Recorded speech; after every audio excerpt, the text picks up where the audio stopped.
I see the super chat earlier. Thank you so much, Marco. You said thoughts on how Rocks went out, and then also Blackbeard final villain. So to address the first point, I enjoyed Rox's character. Like, Rox and his backstory was probably one of my favorite things to watch. And it kind of like humanized not only Rox, but also Blackbeard in a way. Because after seeing Blackbeard commit all these heinous crimes, like kidnapping, Pudding, and I think Bonnie at one point too and stuff. And then you have him getting Ace killed essentially and all this other stuff. Like, seeing Blackbeard commit all these things, you're like, dang, like, Blackbeard, how can you betray Whitebeard? How can you kill Thatch? And when you're looking at what happened to the Davy clan and what Rox was going through and what he was trying to protect to get back at God Valley, and all he wanted was his friend Harold to help out. Like, just seeing all that together, it's like, man, like, there's two things that I see from that. One, I really feel for Rox, because Rox really wasn't like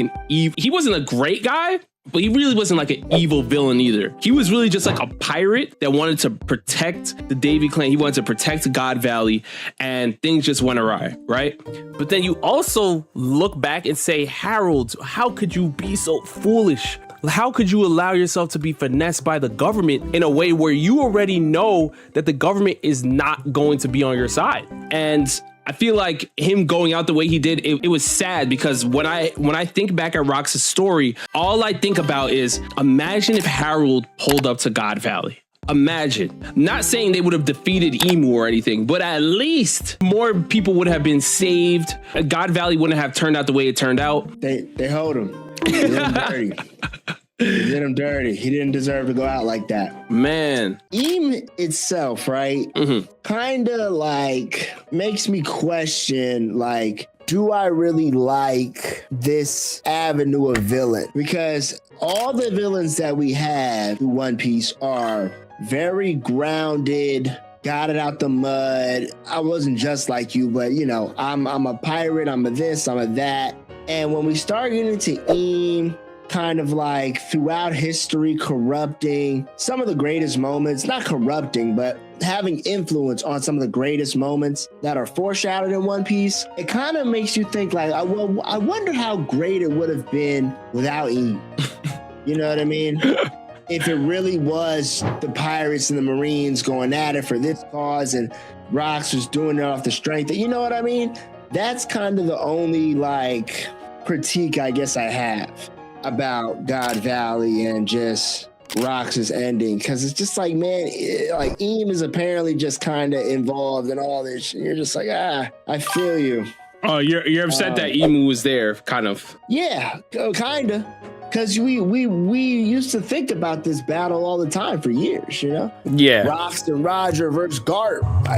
Like, how do we know? And then it was like, it was Eam. Messed up the whole thing. Yeah. And you're like, okay, it's great how it's intertwined. I don't think there's anything wrong with the story plot wise, but you're just kind of like, damn. Yeah. I was really hoping it was like a good old, you know, Kaido versus Luffy type battle. You know, I feel this you. is how it went down. Zoro versus King, Garp versus this. You know what I'm saying? Which a lot of the parts it was, but also Blackbeard final villain. He will be in the final battle. I don't really know if you could say there will be a One Piece final villain, really. Yeah, I mean, there's theories. What does that look like?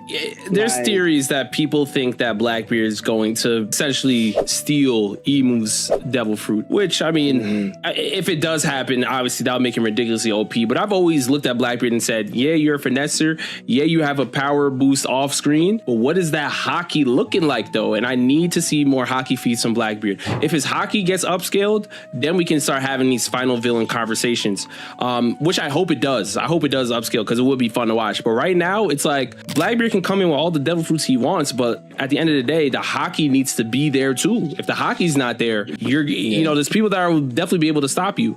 But to piggyback off of your Rock's point with like Emu being involved, I think that's one of the things I took away from God Valley, is that it made me really excited for the Revolutionary Army story and Dragon specifically, because seeing Dragon's backstory in God Valley and watching how upset he was with his father, to me, was like probably one of my favorite parts out of it, because it ties into more of like what the Rev Army is going to be up against later on in the series, and how committed Dragon is to the cause, which means when you hear things that like Dragon is the world's most wanted man, you know, when Luffy's using Conqueror's Haki and Marineford and they're like, oh, he's Dragon's son, when you're hearing them name drop Dragon in super high aura moments, right?